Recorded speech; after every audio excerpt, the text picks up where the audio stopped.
Hi, Sanam.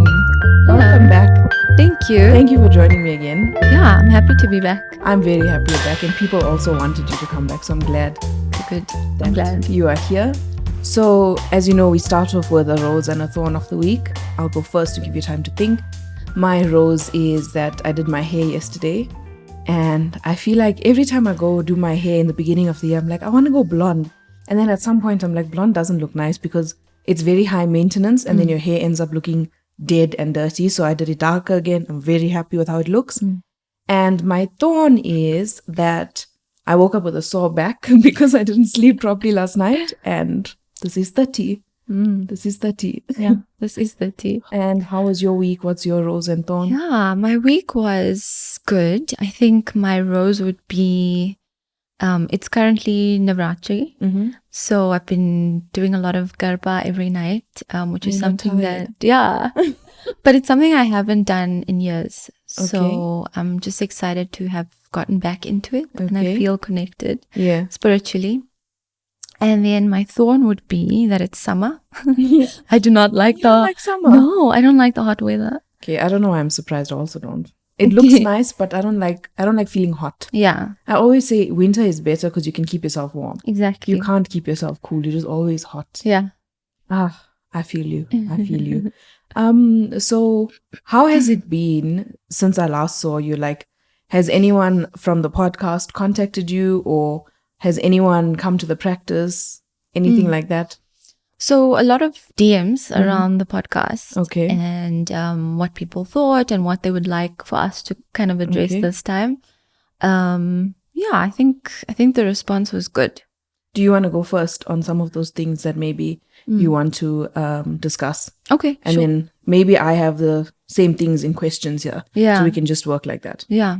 Sure. So I think some of the questions, the main questions I got was around therapy and, how does therapy look different to what we see on the movies? Because I think we spoke a bit about that in the last episode. And I think a lot of people have this idea that it's a very Western thing. And they still think that based off of what they see on the media. So it's understandable. But I think, I don't know, maybe I can talk a bit about how it's different to that. And how we don't just sit there and nod our heads and ask you how you feel. And how it's relevant to some of the experiences we've had as brown people. Yes. Because I think a lot of people have shared in my DMs around how they've been to certain therapists who just didn't get it and were told, you should move out. That's going to help your situation. But it's not really something that we do. No. Yeah. Not at all. We can't say that. Yeah. So I think it's to not, scare people around therapy. It's not like that. It's not where we say, you just need to put up boundaries. You need to move out. You need to tell your mother-in-law off. You can't do that. Imagine. Exactly. So psychology has to be relevant to a person's background and culture and everything like that. And therapy is also a space where it's not just there, someone's not just there listening and nodding their head and letting you vent. Yeah. If therapy is a venting session, I would say that's not good therapy. Yes. Because you need tools, right? Yeah. Or at least when I've done therapy, they usually end the session with homework or tools that you can use to help. Or like in my most recent one, she asked me to come back with, so it was a very specific situation that I was going through. And the therapist asked me to come back with 3 boundaries that I'd like to implement. And she told me how to do it because it was basically along the lines of dealing with narcissistic people. So she was telling me you can't just set boundaries with narcissists. You have to go about it in a special way. Yeah. So you would say that in therapy, there always has to be like next steps for you as the client? Client. Yeah, definitely. And I think there are sessions where there is a clear, way forward, or specific tools and coping mechanisms. But then I also think there are those sessions which are very transformative, where it's really just, you and the therapist sitting in the mess and like sitting in those uncomfortable feelings. And sometimes a lot of people feel like that's not work being done because it doesn't feel like there's work being done. As someone who doesn't like talking about feelings and doesn't like sitting in the mess, how would you help me get comfortable with something like that? If there's anyone else that is the same. I think the most important thing there is then your relationship with the therapist. You have to feel comfortable. You have to have built that rapport over a couple of sessions already. So for example, myself, I mean, I only felt comfortable with my therapist after I'd say like 15 sessions because I struggle to open up. So it took her a lot of just, building that relationship and sometimes sharing a little bit about herself as well and building that connection for me to feel comfortable to share. I also found that helped, that when the therapist shares something about themselves, then that also does make it easier to share because they become more relatable. Exactly. Yes. Exactly. And I think in media, a lot of therapists are very blank and they're like this wall. Yes. And that's not realistic. Yeah. We should laugh with each other. Exactly. And, we should have moments of connection which are real and human. And is it like because I've never been to in-person therapy, is it like in the movies where there's a couch and they cry on the couch, like you can lie flat on the couch, or is it not like that? Because I've only done online sessions. I mean, there is a couch and you do sit on the couch. Do people lie on the couch? Yeah. Oh, wow. Some people lie on the couch. Some people sit on the floor. Okay. It's really whatever you feel comfortable doing. Huh. Sometimes I get on the floor with my clients as well. Oh, wow. Yeah. That's interesting. What sort of age group do you have in your client database? So I would say the biggest population would be, I'd say 20 to 40. Okay. Yeah. Do you have any like high school kids or younger than that? And what type of issues would they come to you with? So we do have high school kids. We have kids as well, children. But I noticed that those are the population that is mainly brought by their parents. Okay. So a lot of the times they don't really want to be there. But what they struggle with is a lot of self-harm, a lot of identity issues, body image issues, suicide as well. While you are on that exact topic, you can finish what you wanted to say, but there's a question about that. Yeah. And I think a lot of family issues. So divorce, abuse in the household, which all impacts, a child and an adolescent as well. 2 questions based on that. How do you know when someone is serious about harming themselves versus saying it for attention or out of anger? And then one of the other ones was, how do you deal with your parents' divorce as an adult? Very interesting question. So I think the first one, it's complex because I think you should always take it seriously. Even if it's someone who constantly says that they want to attempt suicide, I think you should still take it seriously because there's a need there behind that person that's not being met. But I often say, someone who is very serious in attempting suicide isn't going to tell anybody. They're not going to even, it's going to be hidden so well that nobody has a clue. Yeah. Okay. That makes sense. And I think I've heard that somewhere also before that, it's usually, I'm not going to speak about it too much because I don't want to say the wrong thing and then someone gets triggered, but I have heard that before. So that makes sense. And then the other one was the dealing with divorce as an adult, dealing with your parents' divorce as an adult. Yeah. So divorce when they were younger or as an adult? As an adult. As an adult. Yeah, I think that's a difficult one. I think it changes to a certain extent. It changes your identity because, you connect your being and who you are to your family and your family unit and your parents and your upbringing. And that's all you've known your whole life. And then when something this big and life-changing happens, you kind of question who you are, just your whole identity. Like, who are you apart from, this family unit that is no longer a unit? Wow. So it's very difficult. And I think it's a loss and it's a mourning that you have to go through with your parents and completely separate to them as well. Yeah. And I think the way to deal with that is like you would a death, which is, giving yourself that space to really deal with this loss of what you thought was for so long.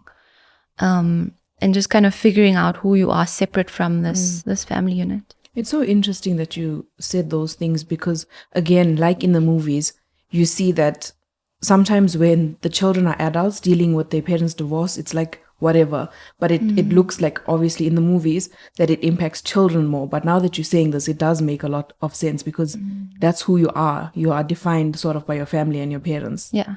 Oh, speaking about families, do you think it's important to break certain cycles? Like, for example, if parents don't talk, if parents don't talk to each other or their siblings, should the cousins also not talk to each other? Or is it important to break those cycles? I think you should break those cycles. Because, if a parent is not talking to their siblings, you say, that's their stuff. Exactly. It's not your stuff. You're allowed to have your own opinion and your own relationships. Yeah. Agree. But obviously that will impact your parents. Yeah. Because they might have an opinion on why are you talking to why are you having a relationship with, their children. Yeah. And it might trigger them in a way. It might not.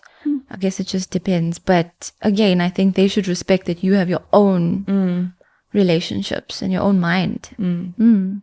Ooh, how do you make sure that you don't pass on generational trauma onto your child, i.e. skin lightening? That's very specific. Sure. I think as a parent, you have to constantly be cognizant of what you say and also how you talk to yourself. Yeah. So if, for example, I'll share something personal. So I grew up and my gran would always say, oh, I need to put sunblock. I'm going to get dark. And I picked that up as a child. It had nothing to do with me, but just the way she would talk to herself about her skin color made me very aware of my own skin color. And so it's really the way you speak to yourself, to other people, and just your own perceptions around, your body image. You have to be cognizant because kids are picking that up constantly. Yeah. You might not think they do, but they are. That's so true. I saw a quote on Instagram a few months ago, and it said basically moms should be very careful of how they speak to themselves, especially around their daughters, because at some point in your daughter's life, she's going to look exactly like you. And then she's going to remember everything that you said about your body, and she's going to feel the same about her body. Exactly. Wow. Exactly. And then they're also picking that up from other women in their life, their aunts, their grandmothers. Yes. Is it possible to be in a constant state of postpartum depression even after 7 months? Yeah. So what happens then is if it exceeds 6 months, then we would diagnose it as major depressive disorder. Okay. If you meet certain criteria, obviously. But I think if the low mood, sometimes thoughts of suicide, feeling no pleasure with things you might have felt, might have had an interest before, loss of appetite, an overactive appetite, loss of needing to sleep or sleeping too much. If you're meeting that criteria after 6 months of giving birth, then I would say that that's major depression. And how would you say, what is the difference between like the baby blues and postpartum depression? Because from experience, I know in the first maybe like month or so, your hormones are not your hormones. I cried for no reason. I was just crying all the time. Every time I looked at baby, I would cry. I'd feel not even sadness, but I'd just start crying. Yeah. And then there's also tablets that they gave me at the hospital. It's Esperide. One of the side effects is breast milk production, but I think it's an antipsychotic. Is that the word? Yeah. Yeah. So it did fluctuate and it messed up with my moods. So there's a lot of things like in the beginning of when you first give birth that your moods are just not your moods. Yeah. So how would a person know whether they're just going through that short phase of getting their emotions and their hormones back together or postpartum depression? How would someone be able to differentiate between that? I think, so like you said, I think, baby blues are so normal. And it's, again, something people don't speak about. Yeah. And I think there's also so little research around what that actually is. And so when a mom is experiencing that, it's almost like, oh, what's wrong with me? Yes. Something's wrong with me. Yeah. But there's nothing wrong with you. Yeah. It's just a change in your Yes. hormones, and also your serotonin levels Yeah. and dopamine levels in your brain.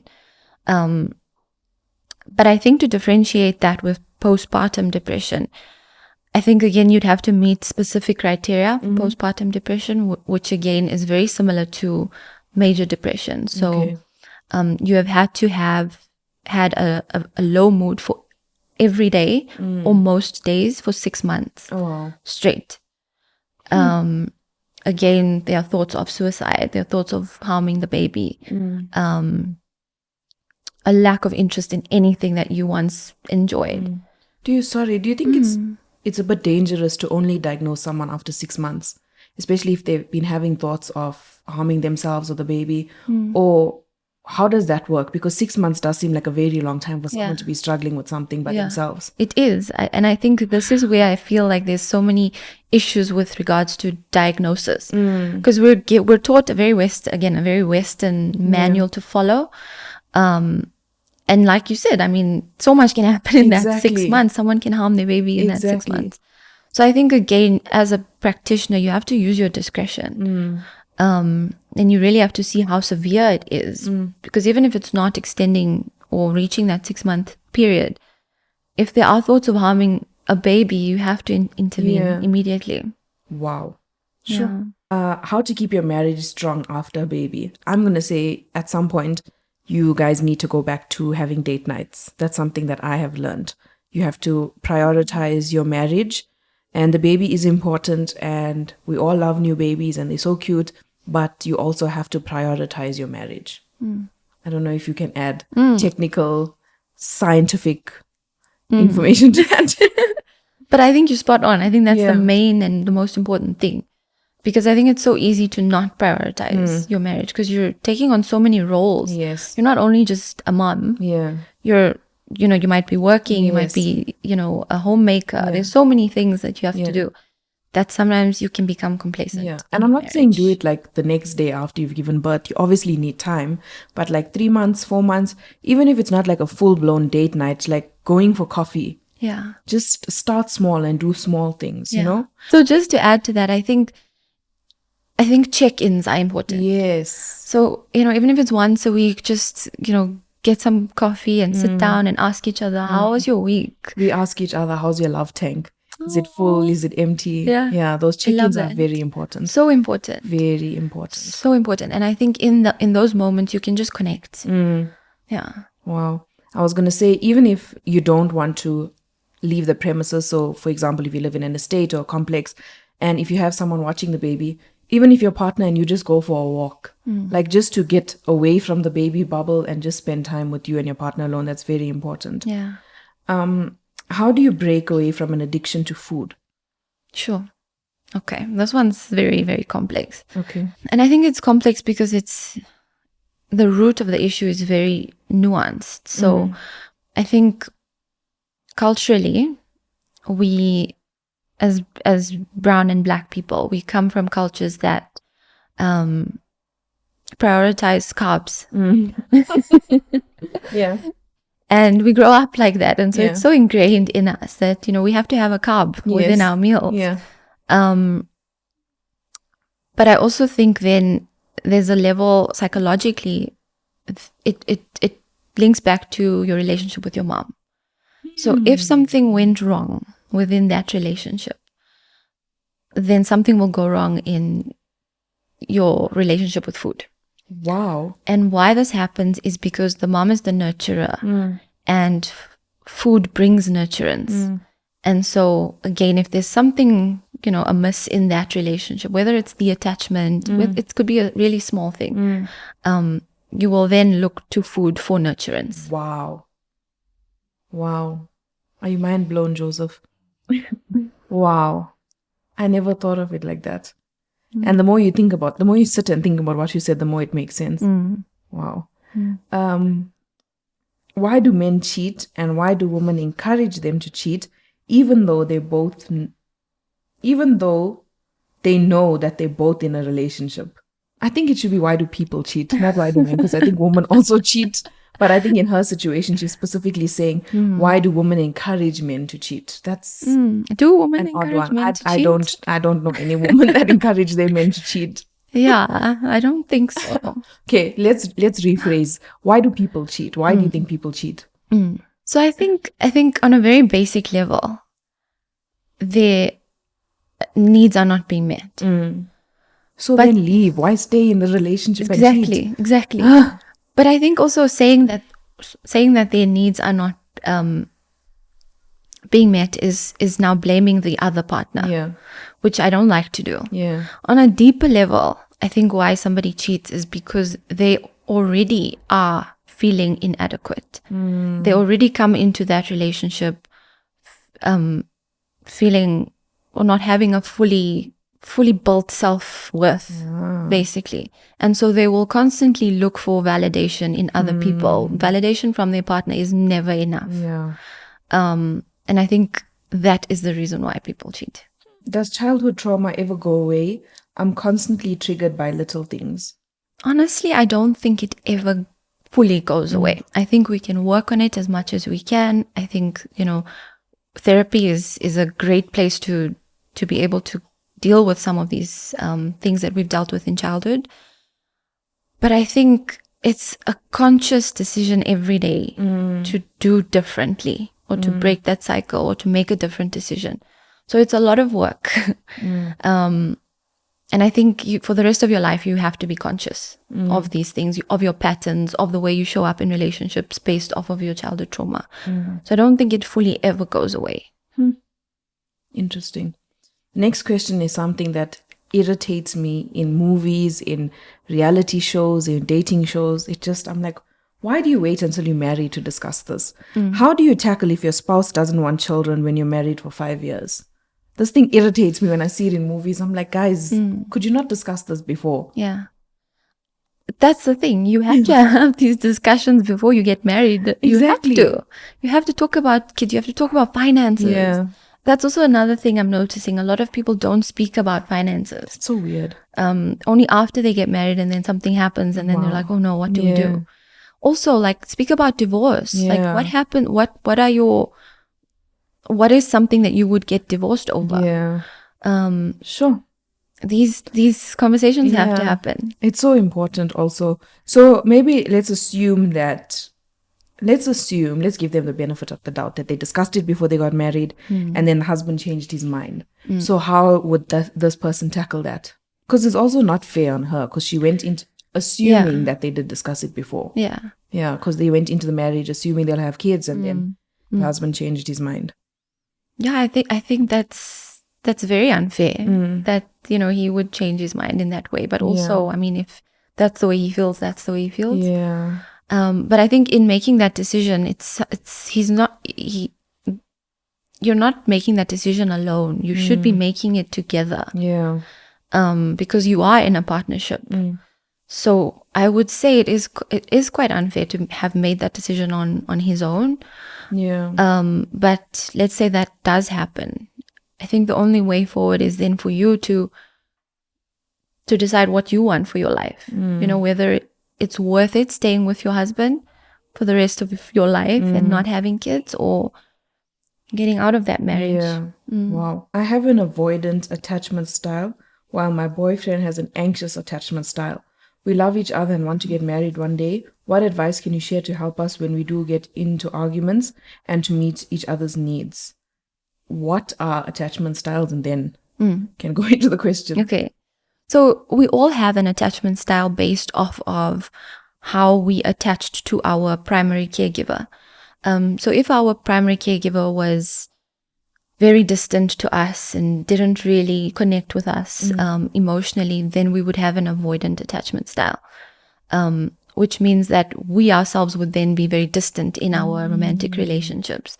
We'd find it very scary to connect with people because we weren't able to connect with our parent in that way. And then an anxious attachment style would come about because our parent would be very anxious person, very, here and then become distant, then come back. And, so it would also, again, be very scary for us to connect with somebody. We'd be very anxious, not knowing when they would leave, that kind of thing.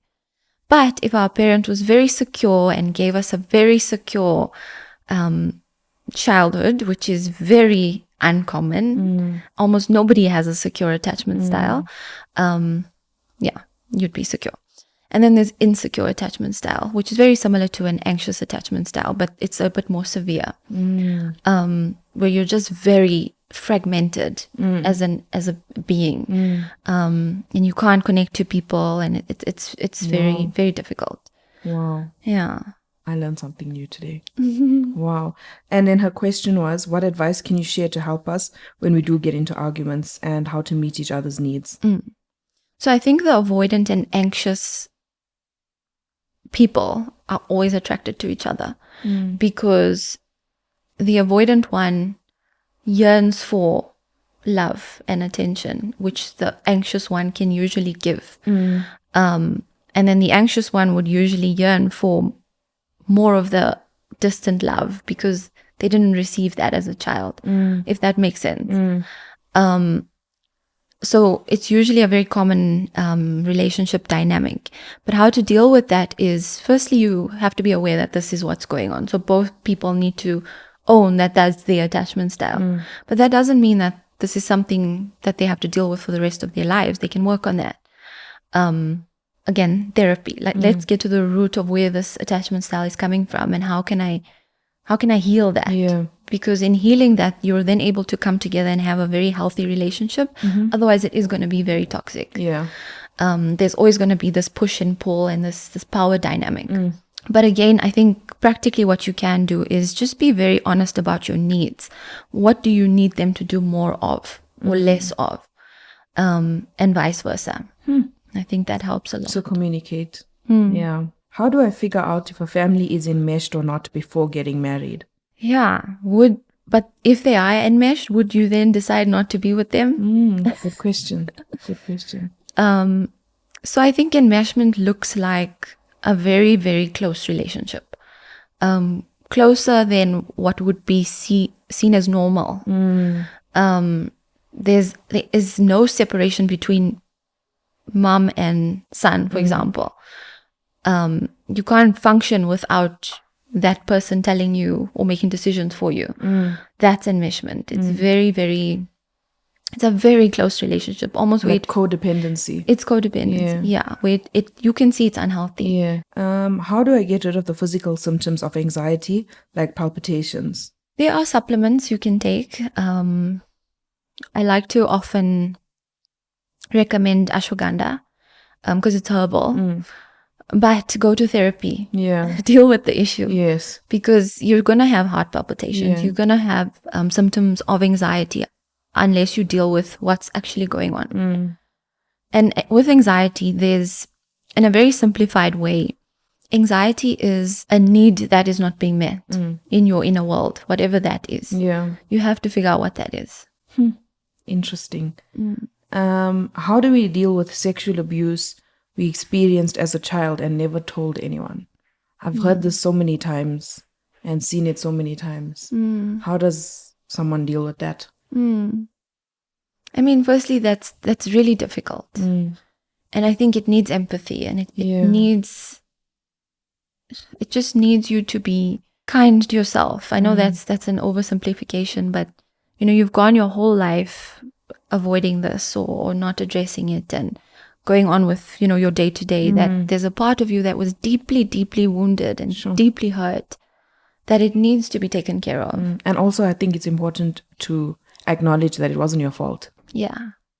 Because as a child, I can't even imagine. I don't know anyone personally, but obviously in the movies and hearing stories, I can't even imagine what that would feel like. Yeah. And it's going to affect all your relationships, especially your romantic relationships. Wow. What would you say to someone who, say, for example, was sexually abused by a family member as a child, and then they still see the family member as an adult, but they obviously haven't told anyone? Yeah. So what would you say to that person to manage the emotions, the interactions with that person? Well, I think I'd ask them what would make them What would make them feel comfortable in those moments? Would completely cutting ties with them make them comfortable? Would telling someone about this make them more comfortable? Like, what do they need in that moment? I'm just thinking, like, in Indian families, imagine if you randomly just said you needed to cut someone off and then everyone wants to know why. What did they do? But you don't want to say. Yeah. Wow. It's hard. It's so hard. I can imagine. Yeah. How do I navigate being the youngest brown daughter and becoming my own person? The last episode we spoke about eldest daughter syndrome, and now someone wants to know about being the youngest daughter and how to become her own person. I think the youngest daughter has her own set of challenges that are almost very similar to the eldest daughter, actually. But I think something that the youngest daughter experiences is almost never being taken seriously. Because they're young. Yeah, I'm sorry to the younger cousins and my sisters, because I feel like I also sometimes do this. I'm like, they're babies. And that leaves them with a sense of like they're not good enough or they don't belong. Oh, wow. And that then affects their whole self-esteem. What can I do to fix that? Like, what can the older siblings, cousins do to fix that? Yeah. So that the younger ones feel seen, like they're important, like they have a voice. Yeah. Take them more seriously. Ask them for their opinion. Communicate with them. Ask them what they want. What do they need? But just include them more. Ooh, is not acknowledging your trauma a trauma response? Yes, definitely. Avoidance is a trauma response. But it's also a defense mechanism because it's protecting us from the hurt that we will face if we acknowledge the trauma. That makes sense. I think I do this also sometimes, but not I wouldn't say for trauma. I would say for if something is going on in life and it's just too stressful and too messy, I don't want to deal with it. Like friends would ask me, how are you doing? How are you coping? I'm like, I'm fine. Yeah. But I'm not fine. I just don't want to deal with what's going on. So I think it's okay to sometimes avoid your emotions. I can't believe I'm saying that, but I'm going to clip that and just make that my excuse. Oh, I'm joking. It's okay when you've got a lot going on and you need to survive. You need to be a mom. You need to get to work. You need to do all of these things. But then you still have to deal with it at some point. Yeah. Fine. How to deal with a parent who fights if she doesn't get her way? So an overbearing mom. Why is an adult acting like a child? We can just end the podcast then. I'm joking. And I know that's a very harsh, thing to say, but it's the truth. I think as an adult, you need to act like an adult. Yes. And as a child, you need to stop making excuses for your parent who's doing that. And tell them, why are you acting like a child? Yeah. Wow. Where do I get diagnosed for adult ADHD and autism? Over the masking. So I'm assuming she's trying to cover it up, but she's tired of covering it up, I think. So where does she get diagnosed for that? So a psychiatrist would be the best place to start. But a specific psychiatrist who is a specialist in ADHD and autism, because there are not a lot of those. Okay. Yeah. One of the questions, and I can't find it now, was about the difference between a psychologist and a psychiatrist. Psychiatrist prescribes medication, right? Is that like one of the biggest differences? Yeah. So how would you know who you need to go to first? So always go to a psychologist first. Okay.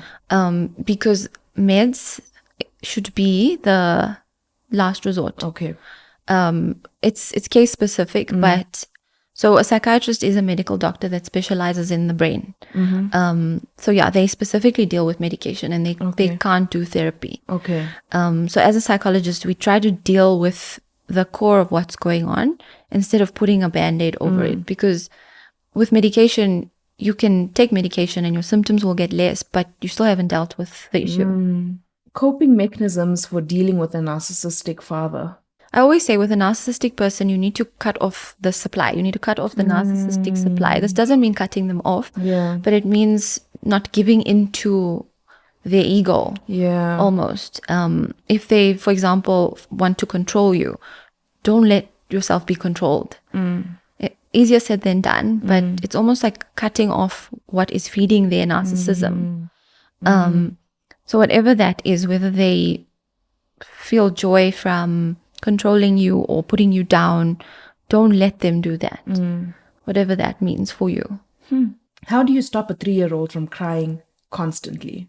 I think firstly, to get curious as their parent. Why are they crying constantly? There's a need that's not being met. I think we often jump to, they're just being naughty, or they're just throwing a tantrum, or they're just like, this is their personality.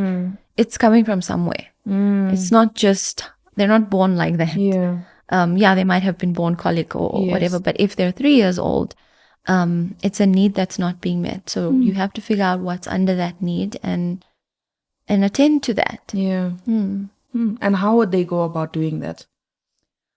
So I think as a mother, using your intuition, maybe they're not getting attention from their father or from you. Maybe they're sensing tension in the household. What is going wrong in the family unit at that time that they could be picking up on? Interesting. And then the last question is, how does one go through repeated events like little traumas that accumulate over time? And how do I get out of fight or flight mode? So I think going through little traumas, in a short period of time, I often call it accumulated grief, because you're not able to process one thing before the next thing happens. So it's all accumulating. And then of course you're in fight or flight mode because your body is just surviving. There is no time to deal with those emotions or do anything else for yourself. So to get out of that is, I guess, finding a space or a time where you are able to give to yourself, whatever that looks like. Whether it looks like just taking a walk for 10 minutes in your day to be with your thoughts, and slowly then working your way through what needs to be worked through. But I think getting out of fight or flight is so difficult, especially in Joburg, because our whole life is, we're on the move constantly and we're expected to be that way. But you have to have moments in your day where you're disconnecting from whatever it is that's putting you in fight or flight. Interesting. Thank you. Is there anything else that you want to share, or something maybe that you have seen in your DMs, or just something that you'd like to share to close off this episode? Not particularly, but I think I really enjoy speaking about this, and I could go on forever and ever. You'll be back, don't So worry. I appreciate you creating You will this be space back. again. Thank you. And thank you for doing what you do. I don't know if we've said this in the last episode, but your practice is mainly females and women of color, which I love, and different languages also, which is amazing. I love that. I love that. And I don't know anyone else that's doing this. So the fact that you are doing this and a young female is amazing. Thank you. So well done. Thank you so much. And thank you for joining me. Yeah, I loved it. I am glad. Thank you.